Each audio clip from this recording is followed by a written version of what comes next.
Las 8:37 de la mañana. Antes de entrar al panel de conversación, vamos a actualizar brevemente esta noticia que conmovió al país y muy en particular al mundo del deporte, este súper grave accidente que tuvo el futbolista Cristóbal Campos durante la madrugada.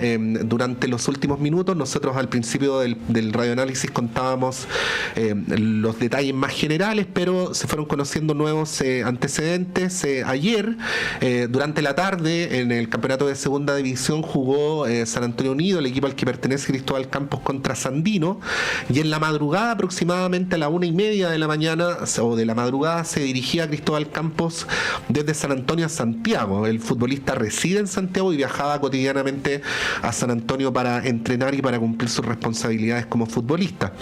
Fue en ese contexto que, a la altura de Melipilla, en la ruta 78, conocida también como la Autopista del Sol, sufrió un accidente automovilístico que hizo que el automóvil se volcara, chocara con un puente y finalmente terminara con heridas de gravedad. Muy lamentablemente quedó su pie enredado en los pedales, lo cual obligó a la amputación de su pie derecho. Lo bueno dentro de todo lo malo es que Cristóbal Campos se encuentra a esta hora, según el último reporte médico, fuera de riesgo vital, pero sin lugar a dudas va a ser una situación que va a cambiar sustancialmente su vida, y es por eso que ha generado la repercusión que ha generado y las expresiones de solidaridad también. Así es que actualizamos esta situación respecto a esta noticia en la que obviamente Cristóbal Campos va a necesitar mucho apoyo para salir adelante. Dicho lo dicho, vamos al panel de conversación y saludamos a nuestra editora general, Montserrat Rolano. Buenos días, Montserrat. Muy buenos días. Y saludamos también a la académica de la Facultad de Filosofía y Humanidades de nuestra universidad, Carla Peñalosa. Carla, muchas gracias por estar acá. Hola, muy buenos días. Buenos días también. Y al investigador del Instituto Libertad, Pablo Rodríguez. ¿Cómo estás, Pablo? Bienvenido. Hola, buenos días. Gracias por la invitación. Bien, harta cosa. Hoy día va a ser un día noticioso en lo judicial, además, ¿no? Se revisan las cautelares de Daniel Jadwe y en paralelo también la defensa de Luis Hermosilla va a apelar a su prisión preventiva. Quería partir con lo segundo, ¿no? Con el caso de Luis Hermosilla. Hemos tratado de abordar la complejidad del caso, que además cada día se van sumando nuevos antecedentes. Este día miércoles se va a entregar la copia de los famosos WhatsApp a la defensa, con lo cual el escenario podría cambiar, ¿no? Pero lo que tenemos ahora, lo que ya se ha sabido, no voy a hacer un resumen porque podría estar toda la mañana, pero yo quería irme por la parte política. Lo judicial está en su cauce, ¿no? Y vamos a ver cómo eso evoluciona, pero en el caso político, dos cosas, ¿no? Para abrir la conversación. Lo primero, la situación de Andrés Chadwick. Ha habido una defensa que no habíamos visto la semana pasada por parte de integrantes de su sector. El presidente del Senado lo hizo ayer en Tolerancia Cero y también lo hizo Guillermo Ramírez en una entrevista, no recuerdo si fue en el Mercurio o en La Tercera, donde dijo confiar en que, bueno, Andrés Chadwick no estaba involucrado en ninguna situación ilícita, ¿no?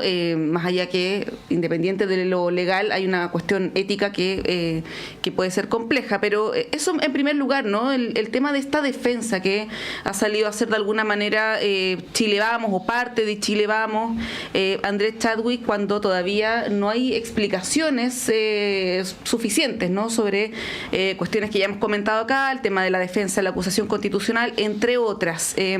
Y lo segundo, respecto del gobierno, hay un planteamiento por parte de algunos especialistas de que en este caso, a partir de este caso, debiera haber un impulso en términos legislativos o de algunas iniciativas que, así como ocurrió con casos de connotación pública, como casos Pentas o Kimich, que motiven una agenda, ¿no? Encabezada por el gobierno. Estoy pensando, además del nombramiento de los jueces, otras iniciativas que están ahí pendientes y donde el gobierno podría tener algo que decir, ¿no? En esos dos ámbitos, Carla, ¿cómo lo ves? Puedes agregar, obviamente, si quieres, otro más.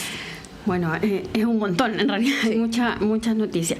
Bueno, yo creo que es casi humanamente comprensible que los amigos traten de defender la situación en que se ven involucrados sus cercanos, pero la verdad es que eso no solo no es una prueba judicial, sino que quien le corresponde determinar responsabilidades precisamente a la justicia.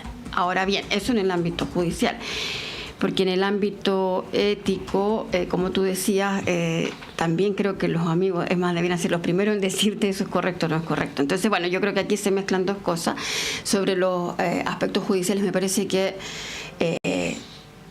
uno no es opinable, porque la justicia es la justicia. Uno puede comentar o qué sé yo, pero en verdad los fallos se acatan y no se acatan, se acatan, perdón, no hay opción. Pero en definitiva creo que no es que tengamos que convertirnos todos en expertos.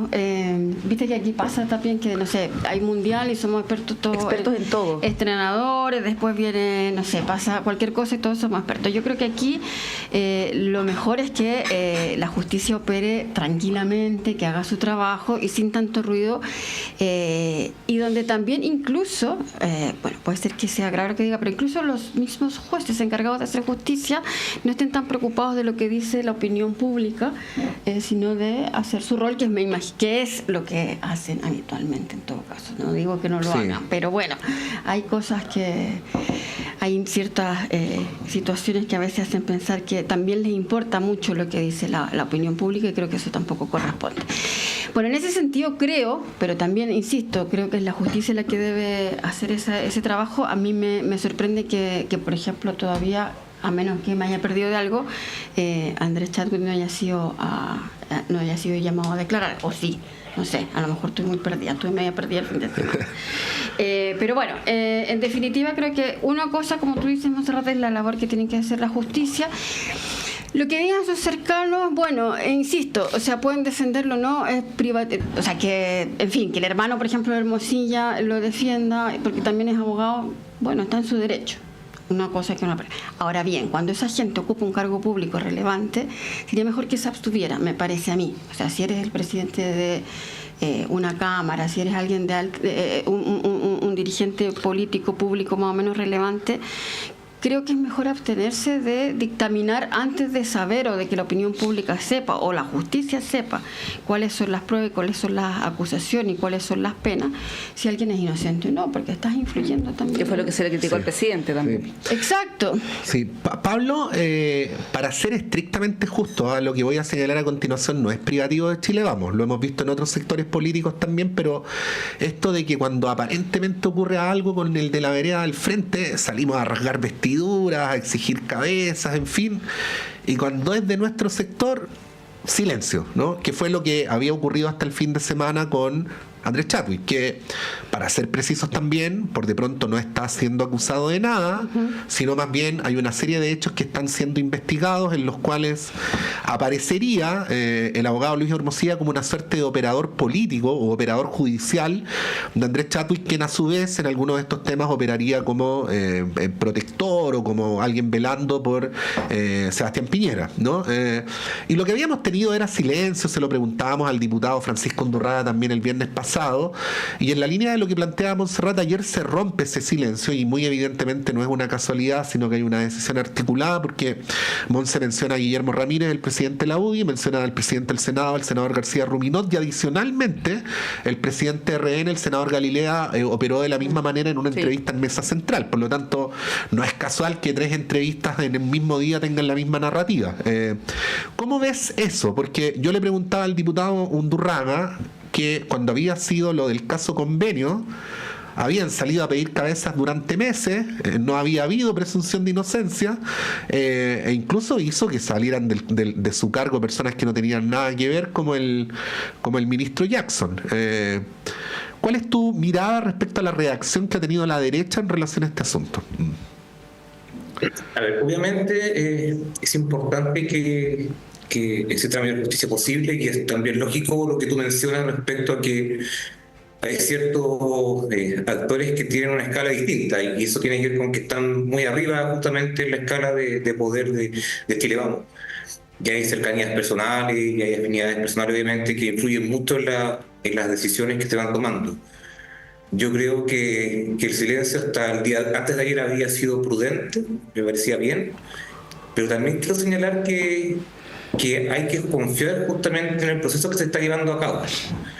Cuando la Fiscalía, al revisar los chats y la información que ellos tienen en su totalidad, determinan o sospechan que hay posibles delitos, no tiene problemas, por ejemplo, en investigar formalmente al ex fiscal Manuel Hidalgo. Y por lo tanto, yo, siguiendo esa línea, pensaría de que si la Fiscalía en su momento, el Ministerio Público, los diferentes fiscales que están a cargo de la investigación, determinan que efectivamente hay que investigar a Andrés Chadwick desde el punto de vista formal, ¿no? Yo creo que eso marcaría un quiebre, pero eso no ha ocurrido. Yo creo que eso también es relevante mencionarlo, porque confiando en lo que se está haciendo en la justicia y lo que se está investigando a partir de estos chats, creo que está claro que la Fiscalía tiene un rol muy importante y nadie hoy día podría criticar a la Fiscalía de que no ha hecho su labor, su trabajo. Y por lo tanto, en ese contexto, uno pensaría de que si salen chats involucran a chats en posibles delitos, más allá de los chats y relaciones que puede tener en sus conversaciones privadas, si efectivamente se constatan o se sospechan de delitos, yo creo que la Fiscalía va a actuar de la misma manera. Y si la Fiscalía llega a esa conclusión o a esa sospecha, obviamente la reacción de los dirigentes chilenos tiene que cambiar y justamente tener un discurso a lo mejor en el sentido distinto. Pero creo que hasta el momento, y creo que todos coincidimos en eso, la Fiscalía tenía un rol muy claro, muy eficiente en lo que está tratando de buscar como imputación de delito a Hermosilla, y no creo que tenga un criterio distinto cuando salgan personajes políticos o más públicos. Yo creo que hay un punto importante que tiene que ver con que ya esto va a ser muy transparente, o sea, demasiado transparente desde el punto de vista que probablemente en algún momento vamos a tener después esos chats a mano. Pero creo que hasta el momento uno debiera confiar justamente que cuando la Fiscalía determina que hay un posible delito, lo investiga, y justamente creo que en esa línea debería cambiar el discurso de Chile Vamos respecto a este acto. Hasta que ello no ocurra, es difícil que vaya a ocurrir al contrario. Es una figura política relevante de lo que significa Chile Vamos, lo que significa el piñerismo, y por tanto uno entiende estos discursos en ese sentido. Yo diría, insisto con el punto, si hubiéramos ya sabido de cosas de un índole de tipo delictual, ahí obviamente el estándar que hay que exigir a Chile Vamos y a sus dirigentes distintos. Sí, hay que ser ahí claros y justos a propósito de lo que dices tú y lo que dice Pablo, de que Andrés Chadwick no está siendo investigado. Hay situaciones que podrían, que hay una exigencia de que sean aclaradas, ¿no? Y también está la razonable duda o sospecha de si las operaciones que hacía Luis Hermosilla las hacía al margen de Andrés Chadwick, ¿no? Uno podría presumir, dada la relación que ellos tenían, muy estrecha, no solamente en lo laboral, sino que en lo personal, que no era así, ¿no? Que, por decirlo de alguna manera, Luis Hermosilla no se mandaba solo, ¿no? O no hacía las cosas porque se le ocurría a él. Pero es eso algo que evidentemente la justicia tiene que investigar y no corresponde que ni periodistas ni parlamentarios estén opinando al respecto. Yo mencionaba lo de tomar medidas en términos legislativos, porque hay varias encuestas en las últimas semanas que dan cuenta de una cuestión que es bien preocupante, que tiene que ver con la percepción de la ciudadanía respecto de la justicia, ¿no? Y voy a dar algunas cifras. Por ejemplo, CADEM, 82% señala que el sistema de justicia no da confianza, y un 84% cree que los abogados en general actúan como Luis Hermosilla. Pulso Ciudadano, un 85,4% desaprueba el funcionamiento de la justicia, y la Data Influye señala que un 83% señala que no existe igualdad ante la ley, ¿no?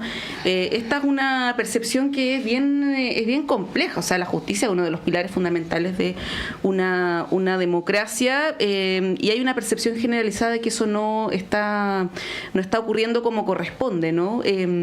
Y ahí la pregunta es, ¿qué modificaciones se debieran hacer en términos legislativos, administrativos? Está pendiente, como yo mencionaba, lo del nombramiento de los jueces, que parece a todas luces ser algo urgente, ¿no?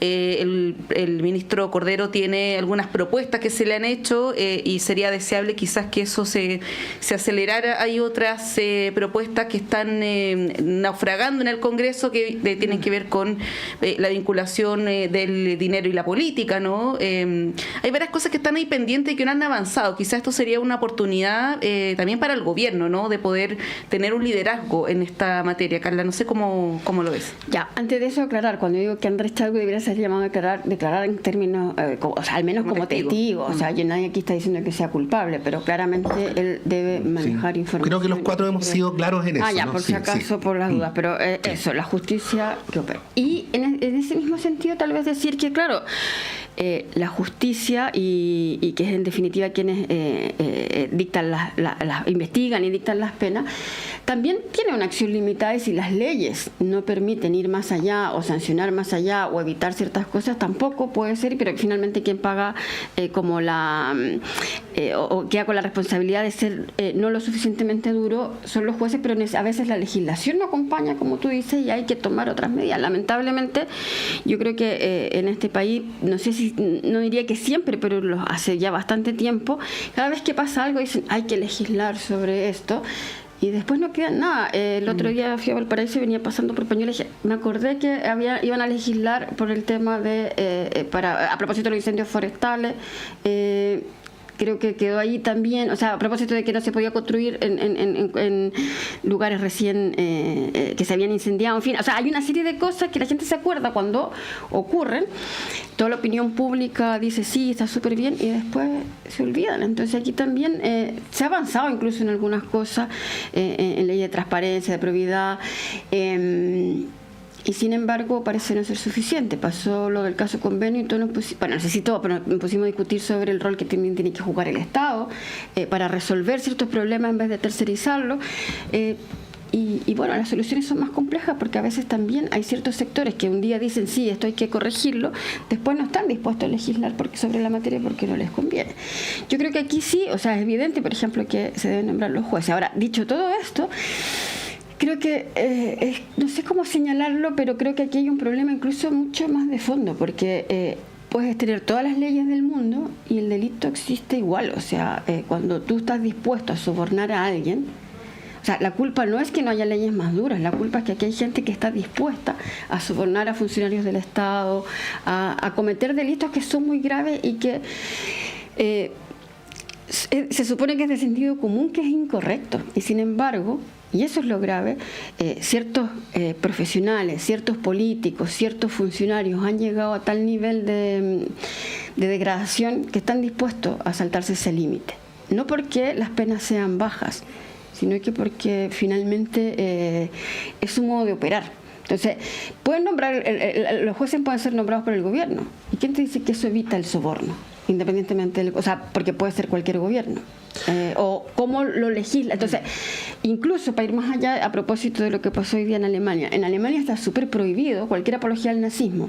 Acaba de ganar un candidato de la ultraderecha vinculado al nazismo. Entonces, tal vez el problema es aún más complejo. Yo no creo, ojalá se resolviera eso con leyes, pero yo no creo que la corrupción y la iniciativa de cometer delitos se frene solo con eso. Por supuesto que ayuda, por supuesto que es tremendamente injusto que no haya penas gravísimas para delitos tan graves, porque aquí estamos hablando de delitos graves porque no por no ser delitos de sangre, son delitos muy graves porque en el fondo de una u otra manera es robarle a todos los chilenos.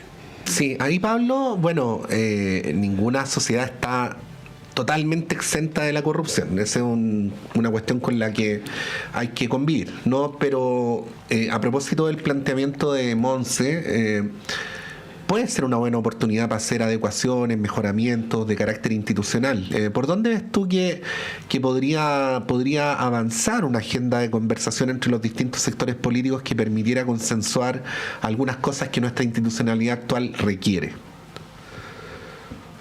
Y yo veo que efectivamente existe el espacio para que se empiece a discutir una reforma justamente al sistema de nombramiento, magistrado, de los jueces, fiscales en general. Y creo que hay un espacio legislativo desde el punto de vista de lo que puede significar liderar la agenda desde el punto de vista del gobierno. Pero junto con eso, y viendo que existe ese espacio, porque los actores políticos, yo creo que existe consenso en ellos de que hay algo que hacer, que modificar, esta es una de las cosas que son complejas de implementar, y más allá de las resistencias propias que puede tener el Poder Judicial, sino que tiene que ver con que estaríamos hablando de una reforma o transformación muy importante.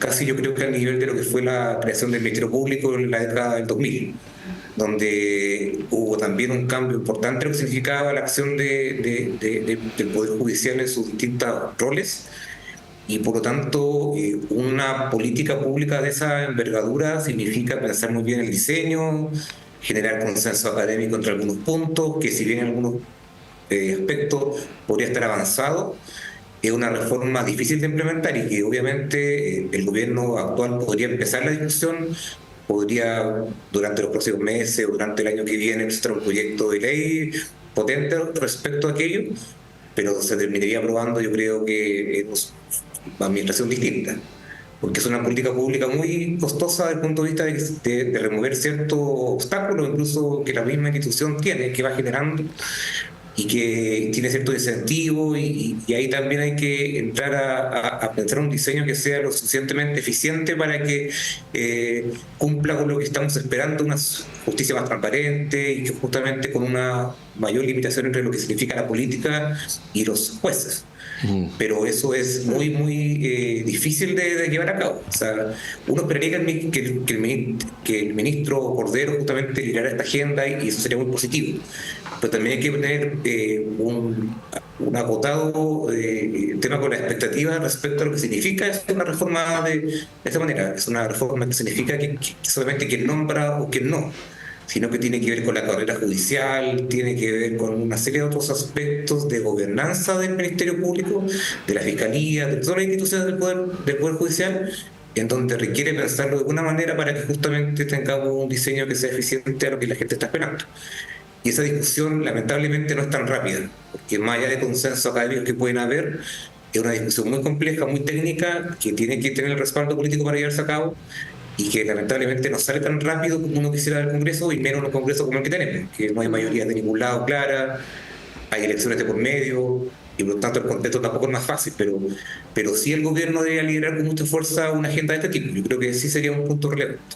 Sí, uno entiende que hay proyectos que por su complejidad se demoran en avanzar, ¿no? Hay varios ejemplos de eso, pero lo que es inaceptable es cuando iniciativas se retrasan por presiones, por lobby, y un ejemplo de eso yo creo que es la ley de notarios, ¿no? Que lleva muchísimos años en el Congreso, ha habido declaraciones explícitas de algunos parlamentarios, algunos con familiares en cargo de notarios, ¿no? Que es una cuestión a propósito de lo que dice Pablo, que habría que estar ahí, ojo con eso, ¿no? Les propongo que hagamos una pausa, la vuelta, pues, si Carla quiere agregar algo respecto de eso, estás en tu libertad de hacerlo, pero a la vuelta queríamos proponerles hablar un poco sobre seguridad. Yo sé que es algo que hemos comentado mucho en el último tiempo, pero esto tiene como varias aristas, una de ellas la política. Sabemos que el fin de semana nuevamente hubo situaciones violentas en la región metropolitana, se repiten además las mismas comunas, ¿no? Donde esto ocurre, con menores de edad involucrados. Esto motivó una reunión en La Moneda durante la jornada de ayer, encabezada por la ministra del Interior. Está la duda qué es lo que va a pasar en un par de semanas más, ¿no? En Fiestas Patrias y esta semana prácticamente de celebraciones. Está también sobre la mesa el rol de los militares, que lo conversamos la semana pasada con el diputado Undurraga, integrante de la Comisión de Defensa, que se oponía tajantemente a un rol de los militares. Bueno, son cuestiones que están ahí dando vuelta y que queríamos conversar con ustedes a la vuelta de la pausa. Cuando son las 9 en punto, hacemos un breve corte y volvemos en unos minutos.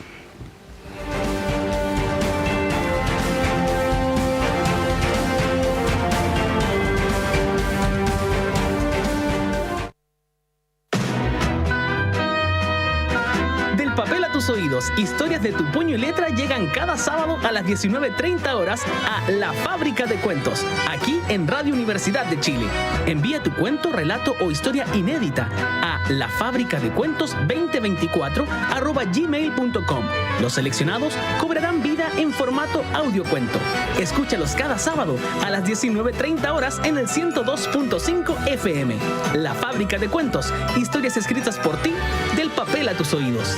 Este programa es financiado por el Fondo del Libro y la Lectura Convocatoria 2024.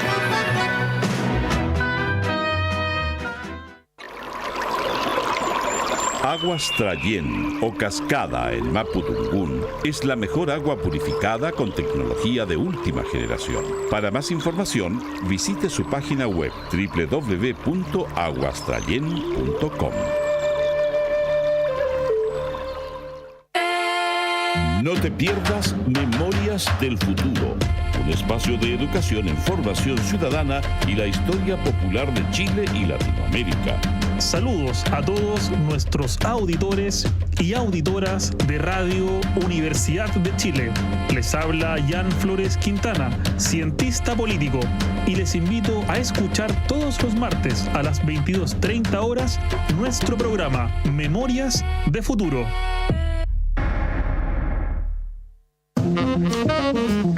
Hola, soy Miguel Veracifras y quiero invitarlos a escuchar Holo Jazz todos los lunes a las 20 horas por Radio Universidad de Chile. La cultura, el arte y sus comunidades. Un espacio para la discusión, improvisación y la escucha social. Holo Jazz, lunes, 20 horas.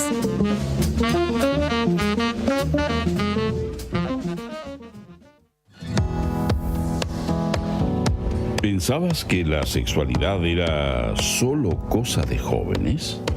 Las Vueltas de la Vida, un programa que desafía los estereotipos y nos invita a explorar la sexualidad en las personas mayores.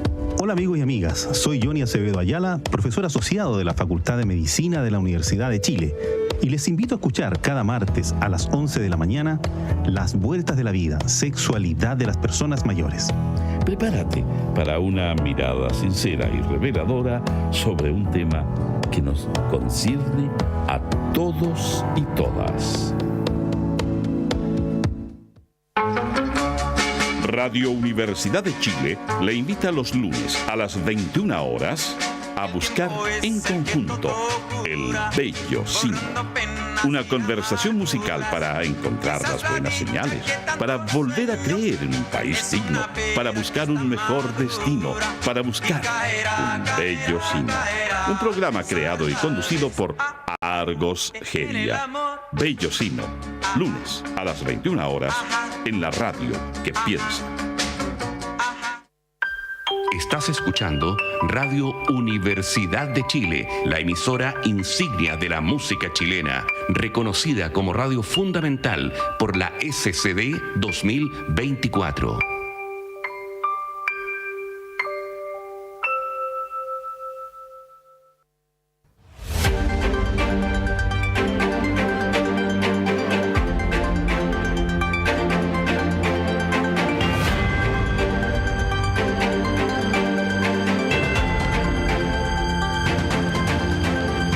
Son las 9:03. Hay quienes de manera pesimista piensan que las buenas noticias no son noticias. Ya, tratemos de llevarle un poquito la contra a esa creencia, porque fue dado a conocer el IMASEC, que sorprende, eso es lo que dicen los titulares de la prensa, y alcanzó un 4,2%. Eso no está por encima de las expectativas. Está muy por encima de las expectativas.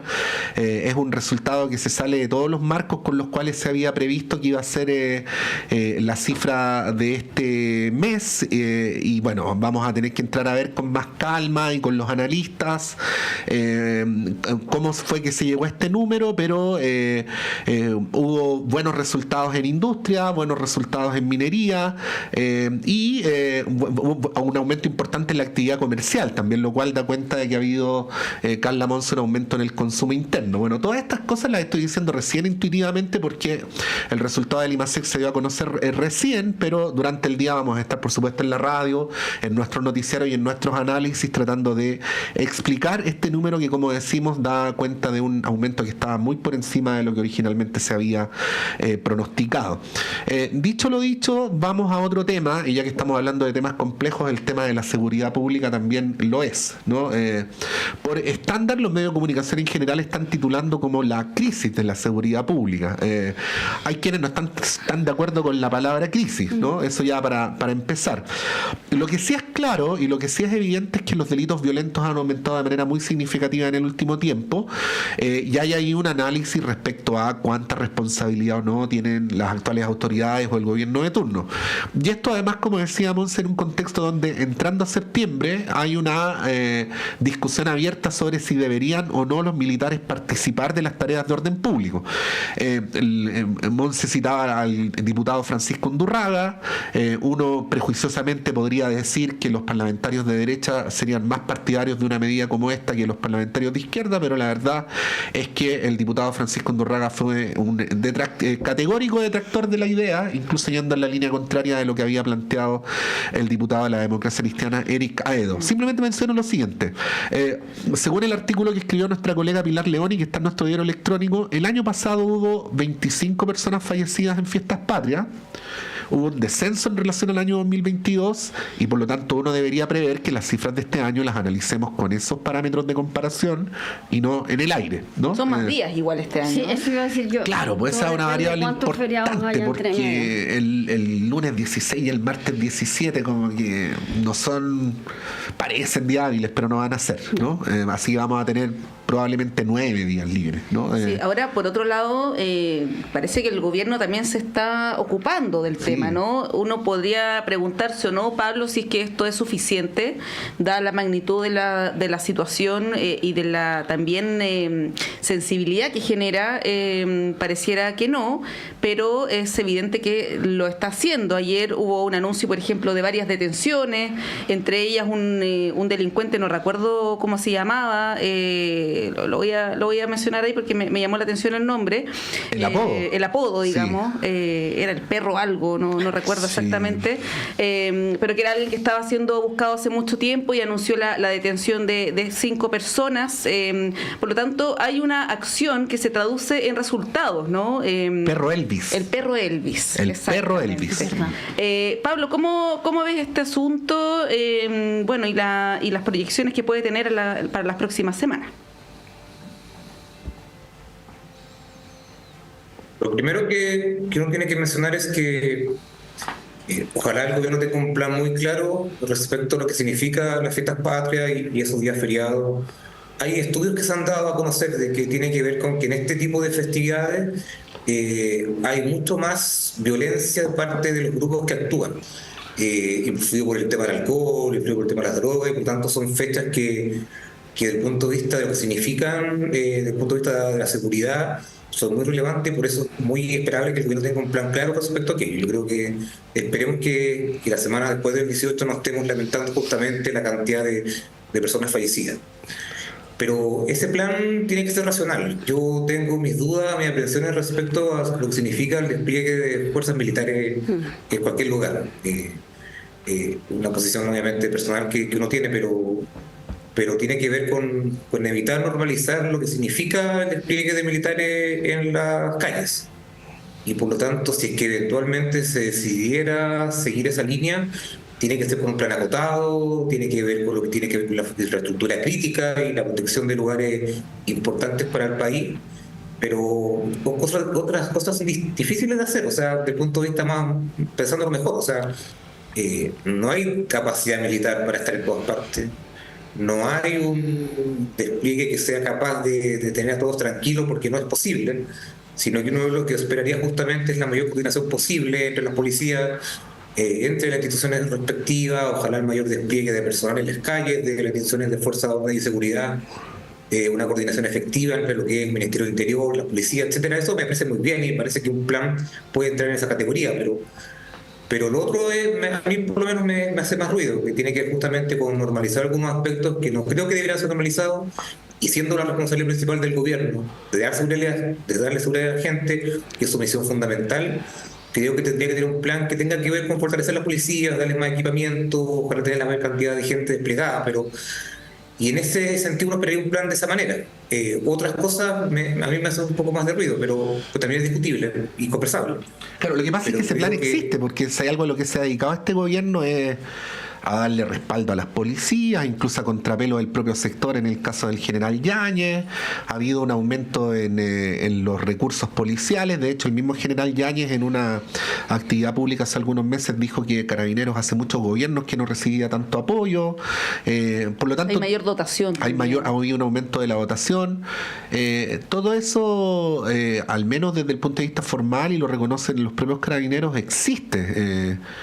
Lo que parece que no existe es por mientras la posibilidad de revertir los delitos más violentos, ¿no? Y ahí habría que preguntarse, Pablo, Carla, si tiene que ver estrictamente con los apoyos o no a Carabineros o con otro tipo de políticas de Estado, ¿no? Carla. Sí, tiene que ver. Sí, Pablo, dale. No, bueno, por favor. Porque andan amables hoy día. Sí, no. Después de usted, bueno, claro. Y así se pasan los minutos en radio. Sí, eso, porque el tiempo vuela. Bueno, en primer lugar, otra vez más decir que en realidad la solución son los militares me parece no solo populista, sino irresponsable. Creo que no es la salida. A mí estoy de acuerdo con Pablo, no solo me genera ruido, sino que creo que no tiene sentido, y ahí creo que ya lo he dicho en este mismo programa. Entonces, ¿para qué está Carabineros? ¿Sí? Cada vez que hay una crisis o supuestamente una crisis de seguridad, hay que llamar a los militares que cumplen otra función, que están para otra cosa. Y sí, yo creo que sí existe un plan del gobierno, se ha avanzado, pero también creo que hay que hacerse otro tipo de preguntas también, que tiene un poco que ver con lo que decías recién. Porque no es solo un aumento de los delitos, sino que también hay un cambio en los delitos, y a lo mejor la respuesta está por ahí. Los delitos violentos están asociados a la delincuencia común y corriente que estábamos acostumbrados a conocer, o en realidad opera de otra forma. Si opera de otra forma, también hay que enfrentarla de otra manera, y también incluso de alguna otra forma darle a la ciudadanía esas herramientas para analizarlo y no sentir que si sale a la calle lo van a matar, cuando a lo mejor en realidad esos crímenes podrían más bien tener que ver con ajustes de cuenta, con el narcotráfico, etcétera. Yo no tengo la respuesta, pero creo que perfectamente el Ministerio del Interior, la Subsecretaría de Prevención del Delito puede y seguramente tiene esos análisis de cuáles son los delitos y a qué corresponden, porque se trata de otra forma. Hay que enfrentarlos de otra manera. Y también tienen un impacto distinto, aunque nos puedan conmocionar mucho, también el grupo objetivo que puede ser víctima de ese tipo de delito es distinto también. Entonces me parece que para tratarlo seriamente ese es el mecanismo, y en ese sentido creo que lo más importante es la eficiencia para convertir los delitos y no la espectacularidad o demostrar que yo estoy súper haciendo un montón de cosas y saco un montón de personal, de carabineros, militares, bomberos, lo que sea, digamos, pero yo creo que el punto no es ese, no es vean lo que estoy haciendo, sino que hacer las cosas bien. Y yo creo que a veces aquí las cosas se confunden, que es como muestro que soy súper duro, pero en realidad no necesariamente soy eficiente. Y aquí más importante, no lo digo por este gobierno, digo históricamente, en realidad, cuando se plantea este tema, lo mismo cuando los medios de comunicación ocupan más de la mitad de sus programas para hablar de esto, cuando en realidad también hay que hablar de la economía, hay que hablar de otras cosas.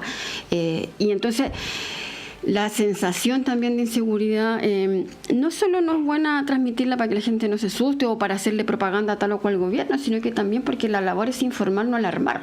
Lo decía incluso más temprano la doctora Cortés a propósito de este nuevo virus. O sea, no se trata de ir asustando a la gente, sino que informarles lo que realmente corresponde. Dicho esto, y esto porque lo tenía ganas de decir, así que me voy a colgar de esto. ¿Cuántos meses pasamos desde que se conoció el primer audio de Hermosilla hasta que realmente nos ocupáramos de hablar? Porque todo este tiempo se trató de poner un manto de silencio para no hablar del tema, y así es como no se enfrentan. Y ahí también estamos frente a un delito bastante grave. Bueno, dicho lo anterior, yo espero y creo, no sé, puedo estar súper equivocada, que los delitos más bien corresponden a otro tipo de móviles, a otro tipo de actores y también tal vez a otro tipo de víctimas. Por lo tanto, creo que hay que enfrentarlo con profesionalismo más que con populismo.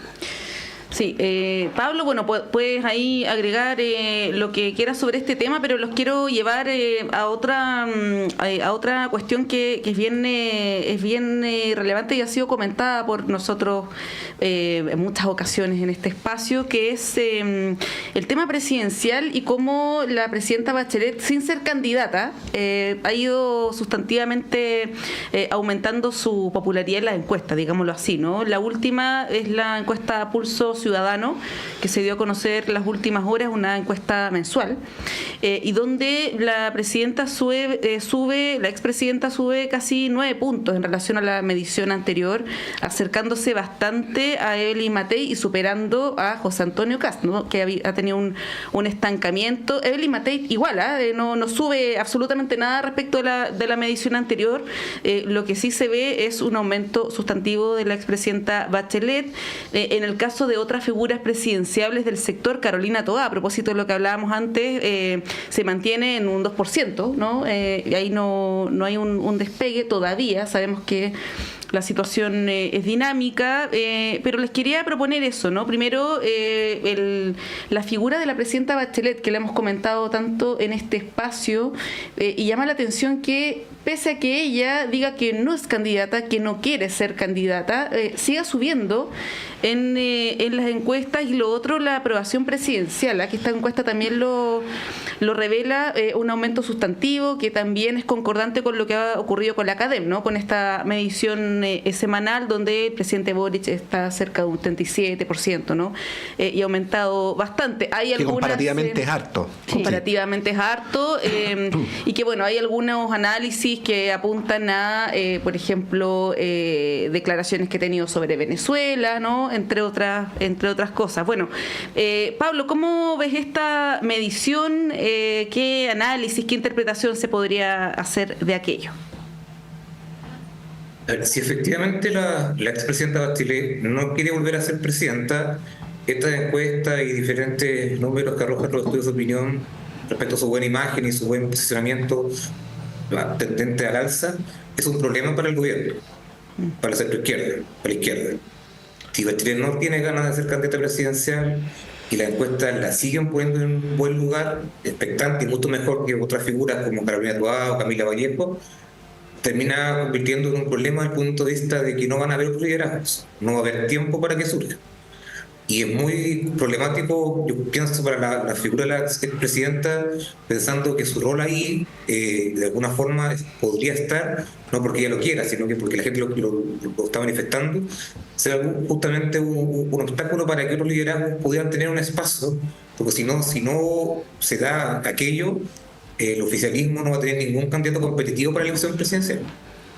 Y eso es muy problemático para el gobierno, o sea, porque el gobierno quiere obviamente tener una figura que intente mantener su política. Sabemos que hay dos grandes sensibilidades dentro del gobierno, pero alguna de ellas en algún momento se va a imponer a la otra y va a surgir una figura importante, o debería surgir una figura importante a partir de aquello, pero cuando una persona prácticamente sin decir nada, sin hacer ninguna campaña, marca un 20-25%, es un evidente problema político para su coalición.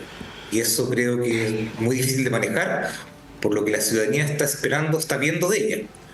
Pero si su opinión y su decisión es no ir de candidato presidencial, obviamente el oficialismo tiene un problema muy, muy grande para enfrentar a Chile Vamos y a otros sectores de más a la derecha. Entonces, creo que son contradictorios los números, desde el punto de vista de que sí, efectivamente es un liderazgo que representa a una parte de la ciudadanía, pero si ella no quiere estar en la arena pública, en la escena pública, ella misma tiene que tomar una decisión mucho más fuerte, mucho más clara respecto a no querer ser candidata. Y si bien ella lo ha deslizado, su fundación ha dicho que ella no va a ser candidata, ella misma da a entender más o menos claro que no quiere ser candidata presidencial nuevamente, los tiempos se acotan. Y mientras ella esté ahí, figurando en la encuesta, hay otros liderazgos que no van a poder tener el espacio.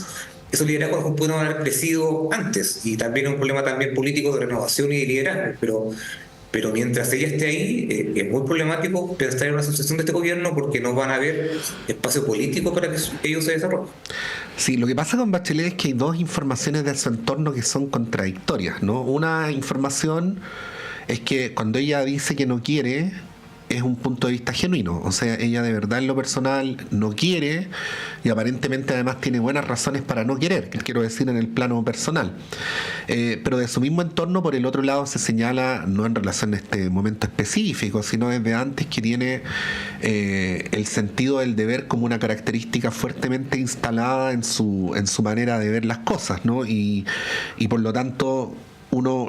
A ver, lo voy a decir así, siendo estas dos informaciones contradictorias, uno no debería dar por descartada a Bachelet, aunque ella se descarte a sí misma, ¿no? O voy a decirlo de otra manera, independientemente de lo que diga un periodista, parece que hay un sector de la ciudadanía a la que no le importa que ella no quiera, porque le sigue endosando su apoyo, ¿no? Bueno, ahí, Carla, quería preguntarte cómo lo ves también para un cierto sector de la ciudadanía. Hay como un estado de gracia con Bachelet, que ocurren algunas cosas que, si uno las mira desde afuera, parecen un poco risibles. Yo me acuerdo hace varios años una foto que le tomaron a Angela Merkel en el supermercado, comprando las cosas, y decían, Angela Merkel es lo máximo, porque a pesar de ser jefa de Estado va al supermercado y compra sus cosas. Bueno, ayer Bachelet fue a la feria y mucha gente se fotografió con ella, y es como una cuestión que en realidad no tiene ninguna gracia, porque todos vamos a la feria, pero cuando hay un sector de la ciudadanía que tiene, por decirlo de alguna manera, un romance político con un líder, le termina encontrando todo bueno, ¿no? Y parte de eso ocurre con el mundo progresista. Y ahí, Carla, quería preguntarte cómo lo ves, porque adicionalmente, como han sido dentro del oficialismo tiempos bastante crispados, parece ser que Bachelet está un poquito por encima de eso, ¿no? A ver, yo creo que primero las encuestas dan cuenta como de este romance que tú dices, pero que también tiene que ver con, creo yo, el tipo de liderazgo que busca la ciudadanía. Te guste o no te guste, creo que la expresidenta Bachelet representa ese liderazgo que pareciera ser más cercano, más amable, tal vez menos confrontacional. Y creo que también se ha instalado, también más allá de que sea efectivo o no, se ha instalado también un relato de que lo que pudo faltar de sus gobiernos, o lo que pudieron ser los errores de sus gobiernos, más bien tiene que ver con quienes la acompañaban y no con ella, que más bien habría sido víctima de su propio sector, que bueno, tampoco es ningún invento, porque si el ministro del Interior dice que no se leyó el programa de gobierno, claramente es porque no está muy en sintonía contigo. Entonces, efectivamente, yo creo que todas esas condiciones, todas esas cuestiones, más muchas otras, hacen que haya como una, no sé si idealización, pero hay una muy buena valoración de la presidenta Bachelet, y en ese sentido creo que este porcentaje en la encuesta, como dice Pablo, claro, puede ser un obstáculo si es que no, o sea, si es que se está pensando en otro candidato, pero también puede ser tremendo potencial, porque la encuesta hay que mirarla, y creo que surten el efecto de una preprimaria. O sea, creo que uno no puede, ni la expresidenta ni los partidos que conforman hoy día el gobierno, hacer caso omiso de lo que están diciendo las encuestas con respecto al liderazgo de Bachelet, digamos. Y sí, yo creo que podría, o sea, si ella no fuera candidata, es un problema, porque esos votos, ya lo hemos visto, no son endosables. Y creo que y eso es clarísimo, y creo que en este caso es más claro que nunca, pero ella misma no fue capaz tampoco de traspasar la popularidad con que salió de sus gobiernos hacia otros candidatos. Dicho todo esto, claro, uno esperaría que sí fuera candidata, porque también comparto esa idea o esa visión que uno tiene de la expresidenta de que su sentido del deber está por sobre, o sea, puede ser un abuso, digamos, en el sentido de que ya ha sido presidenta 2 veces, ha ocupado cargos súper importantes. Habla también, por supuesto, de la falta de otros liderazgos, que ella misma lo dijo. O sea, es tremendo que en el sector no haya otras figuras que se puedan potenciar, y bueno, es que a lo mejor no se van a potenciar mientras exista esta figura que tiene un apoyo mucho más transversal que cualquier otra. Porque esa es la verdad. Es más, a veces pienso que incluso sus partidarios más cercanos, o más bien su sector más cercano, es más reticente a que sea candidata a que la gente de a pie, digamos. O sea, creo que precisamente lo que habla en la encuesta es que además un apoyo de la ciudadanía más que de los partidos propiamente tal. Pero creo que sería absurdo que el gobierno, la alianza de gobierno, los sectores que están en el gobierno no miraran esas encuestas Y por supuesto que uno le desea lo mejor a ella y ella tendrá que tomar la decisión, pero creo que, así hablando en datos duros, creo que lo lógico es que ella fuera la futura candidata. Por eso digo, más allá de que uno esté o no de acuerdo, creo que lo lógico es que ella sea la candidata porque es la candidata más competitiva. Dicho todo esto, en todo caso, creo que lo hemos discutido también varias veces en este programa, en este país imposible hacer apuestas tan a largo plazo, aunque falte un año y medio y pareciera poco para las presidenciales, tan a largo plazo, porque aquí siempre puede pasar cualquier cosa. O sea, cuando hicimos el programa después del primer plebiscito constituyente, el rechazo a la propuesta, Katz era seguro el próximo presidente de Chile, y la verdad es que creo que yo lo dije en ese momento, creo que hay que esperar, bueno, acá también hay que esperar porque tampoco sabemos lo que pasa. Entonces yo creo que este país es lo suficientemente impredecible, para bien o para mal, como para no hacer tantas apuestas. Pero me parece que si el escenario así puesto hoy día, creo que, o sea, si yo tuviera que definir el candidato que suceda al gobierno, tendría que pensar en la expresidenta Bachelet, porque no hay otro. Porque no, o sea, claramente porque no hay otro, y claramente sí, la gente, más allá de los partidos de gobierno, más allá de las decisiones populares, por decirlo de alguna manera, es lo que la gente quiere. Sí, lo otro, Pablo, para ir cerrando, que llama la atención de estas mediciones, tanto las semanales como mensuales, es el gran porcentaje de indecisos, porque claro, Matei está en torno a un 25%, Bachelet en torno a un 20%, Kast ha estado también ahí bien estancado y bajando, ¿no? A propósito de lo que dice Carla, pero hay un gran porcentaje que todavía no ha tomado la decisión sobre quién votar, y uno puede decir 1 año y 2 meses, 1 año y 3 meses es una eternidad, pero la verdad es que bueno, sí, puede pasar muchas cosas en este tiempo, pero con la rapidez que ocurren los acontecimientos en nuestro país podría parecer no tanto tiempo. ¿Cómo ves eso? Porque la derecha, tanto Chile Vamos, Matei, lo hizo la semana pasada con el inicio de la campaña para municipal y gobernadores regionales, ha puesto mucho énfasis en el tema de la seguridad, ¿no? Como todos los huevos ahí en esa canasta, pero bueno, existe la hipótesis de que el discurso tan repetitivo en torno a la seguridad y monotemático también puede tener su techo, ¿no? Y que esto no sea suficiente para poder convencer a una mayoría de la ciudadanía. ¿Cómo ves eso? Porque también se ha criticado algunos representantes de la derecha, Daniel Mansuy, entre otros, que a la derecha le hace falta un proyecto político más allá de estar hablando constantemente de seguridad. Y quizás, lo planteo como una hipótesis, eso explica que tanto Matei como Kast estén estancados, digamos, en las últimas encuestas. No sé cómo lo ves, si compartes esa apreciación o tienes alguna otra teoría. A ver, en los minutos que quedan, yo creo que si bien están estancados, por decirlo de alguna manera, no va a esperar que un candidato marque 40 puntos de aquí a la presidencia. Va a ser un escenario muy parecido a donde probablemente entre 25 y 30 puntos va a sacar el candidato en primera vuelta. Ya pasó la elección de 2021, donde José Antonio Kast marca alrededor de 30, ahorita alrededor de 27, si no me equivoco. Entonces, este es el escenario con el cual nos vamos a enfrentar. O sea, debemos abandonar como la idea de que un candidato va a salir por mucho. Es un escenario muy parejo, muy competitivo, y por lo tanto estas cifras creo que son las normales con las cuales se van a enfrentar los candidatos. Un candidato que marca más de 30 es impensado. No lo veo posible en este contexto de tanta fragmentación, de tanta desconfianza. Entonces, creo que hay un punto con la encuesta que tiene que ver con cómo miramos cuáles son los textos de los candidatos.